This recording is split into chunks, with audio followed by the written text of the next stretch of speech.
Hello बच्चों, ये video specially BSc first year के स्टूडेंट्स के लिए जिनका सब्जेक्ट जूलॉजी है। उसमें आपका जो मेजर फर्स्ट पेपर है एनिमल डाइवर्सिटी नॉन कोऑर्डिनेटर, ठीक है। तो इसके ना मेरे पास आप लोग के लिए मैंने 15 इंपॉर्टेंट क्वेश्चंस बनाए। ये इंपॉर्टेंट क्वेश्चंस कैसे बनाए मैंने, आपके जो मतलब जो सिलेबस है ना आपके, उसके अकॉर्डिंग ना अभी कुछ यूनिवर्सिटीज़ के एग्ज़ाम हो चुके हैं, एमपी यूनिवर्सिटीज़ के जैसे 5 यूनिवर्सिटीज़ के एग्ज़ाम्स हो चुके थे।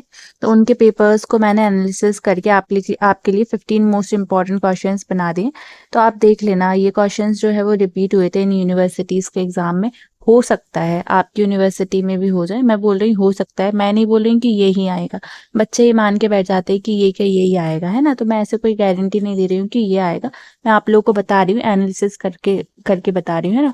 आप अपनी आरडीवी यूनिवर्सिटी का प्रीवियस ईयर के पेपर्स ढूंढोगे तो वो नहीं मिलेंगे, क्योंकि इस बार आपका सिलेबस चेंज हुआ है। पहले आपके 2 मेजर होते थे और उनके सिलेबस अलग होते थे, सब्जेक्ट तो सेम होता था। सेम जैसे अभी जो है वो आपके 3 पेपर्स हो रहे हैं और तीनों के सब्जेक्ट्स अलग है, तो आपको प्रीवियस ईयर के क्वेश्चंस भी काम में नहीं आएंगे। जो ये 5 यूनिवर्सिटीज के पेपर्स है ना, ये काम में आएंगे, ठीक है। तो मैं आप लोग को दिखा देती हूँ, मैंने एनालिसिस कर दिया। आप मेरे से ये 5 पेपर लेते, फिर आप उनको उन 5 पेपर्स को पढ़ते, फिर उनमें से रिपीटेड क्वेश्चन देखते, तो बहुत टाइम लग जाता है। इतना तो आप लोग के पास टाइम भी नहीं है ना करने के लिए। और तो मैंने आपके लिए मोस्ट 15 क्वेश्चंस बना दिए। अगर आपने अभी तक कुछ नहीं पढ़ा है तो एटलीस्ट ये 15 क्वेश्चंस तो पढ़ लो। अपने सब्जेक्ट और सिलेबस के बारे में थोड़ा तो आइडिया लग जाएगा कि किस टॉपिक से क्वेश्चंस पूछे गए हैं। अगर सेम टॉपिक से ही क्वेश्चंस आ जाएंगे तो फिर आपके लिए तो बहुत ज़्यादा ईजी हो जाएगा ना। तो मैंने एक प्रीमियम पीडीएफ आप लोग के लिए बना दिया है और इसमें यूनिट वाइज क्वेश्चंस है, तो एटलीस्ट इन क्वेश्चंस को तो ज़रूर से एक बार देखकर और पढ़ के जाना, ठीक है। इसमें जो है वो इस पीडीएफ में सॉल्यूशन नहीं है, आप लोगों के लिए सॉल्यूशन से अलग से पीडीएफ बनाना पड़ेगा, पर मैं आप लोगों को सॉल्यूशन नहीं बता पाऊंगी। आप गूगल से सर्च कर लेना, है ना। मैं आप लोगों को क्वेश्चंस बता देती हूँ डायरेक्ट। जो आपकी यूनिट 1 है वो है taxonomy, evaluation and inner knowledge system, वर्गीकरण, विकास एवं भारतीय ज्ञान परंपरा। मोस्टली तो मैं इंग्लिश में पढ़ना प्रेफर करूँगी, पर हिंदी वाले बच्चों के लिए मैं कोशिश करूँगी हिंदी में पढ़ने की, ठीक है।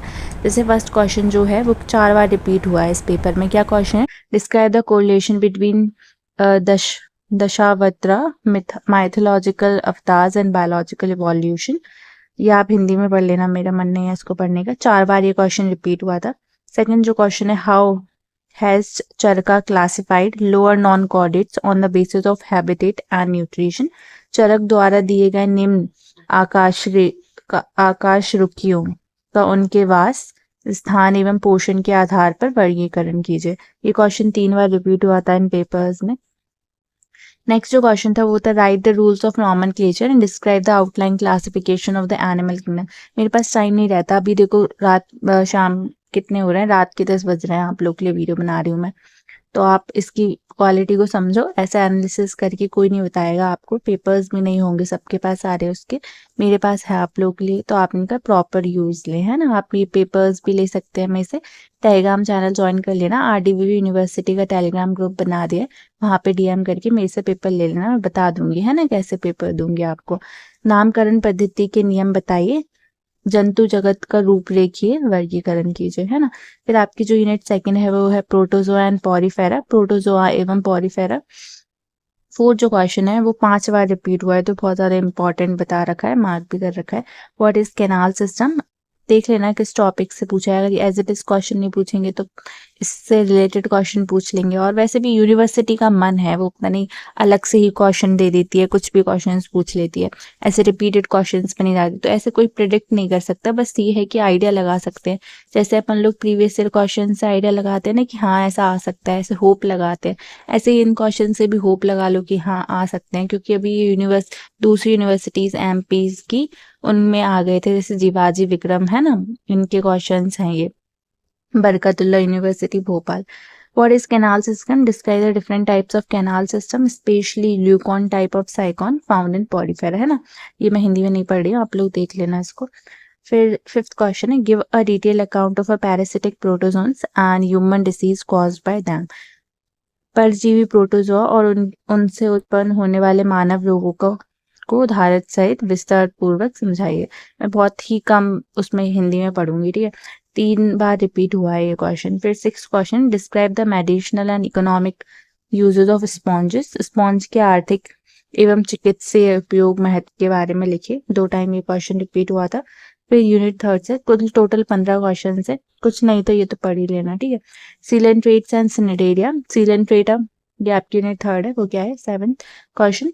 What is polymorphism, describe the life cycle of obelia and the phenomena of metagenesis. बहुरूपता, पॉलीमॉर्फिज्म क्या है, ओबेलिया के जीव चक्र एवं मेटाजेनेसिस का सचित्र वर्णन कीजिए। ये चार टाइम्स ये क्वेश्चन रिपीट हुआ था, 5 पेपर से उनमें से 4 बार रिपीट हुआ है, ठीक है। और अगर आप लोगों को आपके मेजर सब्जेक्ट के तीनों के एक साथ पीडीएफ चाहिए तो आप मुझे बता देना इंपॉर्टेंट क्वेश्चंस के, तो मैं वीडियो तो अभी अपलोड नहीं कर पाऊंगी। अगर आपको अभी से पढ़ना है तो आप मेरे से टेलीग्राम चैनल से ले सकते हैं, है ना, डीएम करके। 8th क्वेश्चन है what are corals, describe the role economic importance of coral in the marine ecosystem as mentioned in Rigveda and Shrimad Bhagwat, ठीक है। कोरल प्रवाल क्या है, ऋग्वेद और श्रीमद् भागवत में विज्ञान के अनुसार समुद्री पर्यावरण में कोरल की भूमिका एवं उनके आवास का वर्णन कीजिए, है ना। 3 टाइम ये क्वेश्चन रिपीट हुआ है।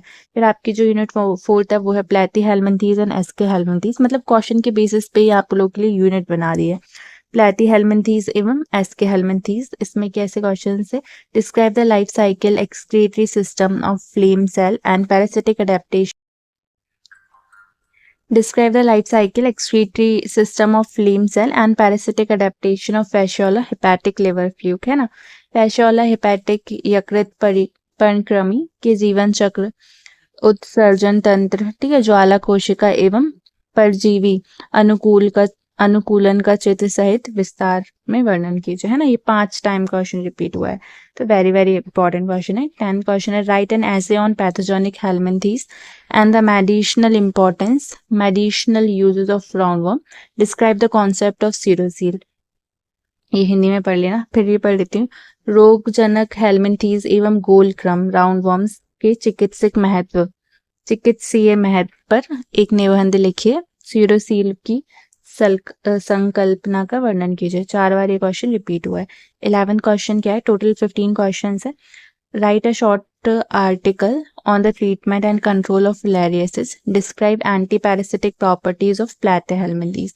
तो पहले आप ये 15 क्वेश्चंस कर लेना, उसके बाद आप लोगों के पास अगर टाइम बचा है तो मैं आप लोगों को पेपर्स भी भेज दूंगी, ग्रुप ज्वाइन करके डीएम कर देना, है ना। अन्य बच्चे को भेजूंगी जो डीएम करेंगे, है ना, और उनको बता दूंगी कि कैसे भेजूंगी, सब बच्चों को नहीं मिल पाएंगे, है ना। फाइलेरिया के उपचार एवं नियंत्रण पर संक्षिप्त लेख लिखिए। प्लेटी हेलमिंथीज से एंटी पैरासिटिक गुणों का वर्णन कीजिए। 2 बार ये क्वेश्चन रिपीट हुआ था।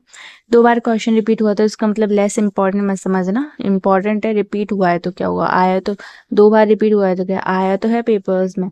यूनिट 4th है हायर नॉन कॉल डेटा, उच्च आकेश अक्षय रुकी, ठीक है, गलत पढ़ दिया तो मैनेज कर लेना। Annelida to Hemichordata. 12th question explain the water vascular system and development stage larva of starfishes. सितारा मछली स्टारफिश के जल संवहन तंत्र, वाटर वेस्कुलर सिस्टम एवं विभिन्न विकासात्मक अवस्था का विस्तार पूर्वक वर्णन कीजिए। 3 टाइम ये क्वेश्चन रिपीट हुआ था। 13 क्वेश्चन है explain the blood vascular system of earthworm and describe the various larval stages of phylum Arthropoda. केंचुओं के रक्त संवहन तंत्र का विस्तार पूर्वक वर्णन कीजिए। संघ अर्थोपोडा की विभिन्नता लार्वल अवस्थाओं का वर्णन कीजिए। 2 बार ये क्वेश्चन रिपीट हुआ है। 14 क्वेश्चन है describe the structure of tornaria larva and balanoglossus with diagram. Tornaria larva एवं बैलेनोग्लॉसिस की संरचना का चित्र सहित वर्णन कीजिए। 2 बार ये क्वेश्चन रिपीट हुआ है। फिर नेक्स्ट 15 क्वेश्चन है explain the phenomena of torsion and the function of radula and pila. Next जो क्वेश्चन है differentiate between polypi and medusa. Next जो क्वेश्चन है explain binary fission and conjugation in paramecium. तो ये कुछ 17 क्वेश्चंस थे, आप लोग इन क्वेश्चंस को पढ़ लेना। आपका फिर ये मेजर फर्स्ट पेपर है, आपको मेजर सेकंड और थर्ड के भी इंपॉर्टेंट क्वेश्चंस चाहिए होंगे। अभी चाहिए हो तो टेलीग्राम चैनल को जरूर से ज्वाइन कर ले, वहाँ पे डीएम कर दे, बता दूंगी किन बच्चों को मिलेंगे वो पेपर्स और इम्पॉर्टेंट क्वेश्चंस, है ना। और ज़्यादा टाइम बचाओ तो आप ज़रूर से वो 5 पेपर्स को भी देख कर जाएँ, ज़रूरी नहीं है यही इम्पॉर्टेंट हो, और भी क्वेश्चंस हैं बहुत सारे हैं, पता नहीं रहता एग्जाम में क्या कब क्या पूछ लें आपके सिलेबस से। पर अपना तो धर्म है ना कि पढ़ के जाएं आप लोग, तो इन क्वेश्चंस को पढ़ के चले आना है ना। और आपके पास कुछ स्टडी मटेरियल हो तो आप उससे पढ़ लेना, कोई ऐसा कुछ थोड़ी है कि नहीं ये ही पढ़ना है, जो आपका मन करे वो पढ़ लेना, बस पढ़ाई होनी चाहिए है। And all the best for exam. Channel को सब्सक्राइब कर लें। Thank you so much.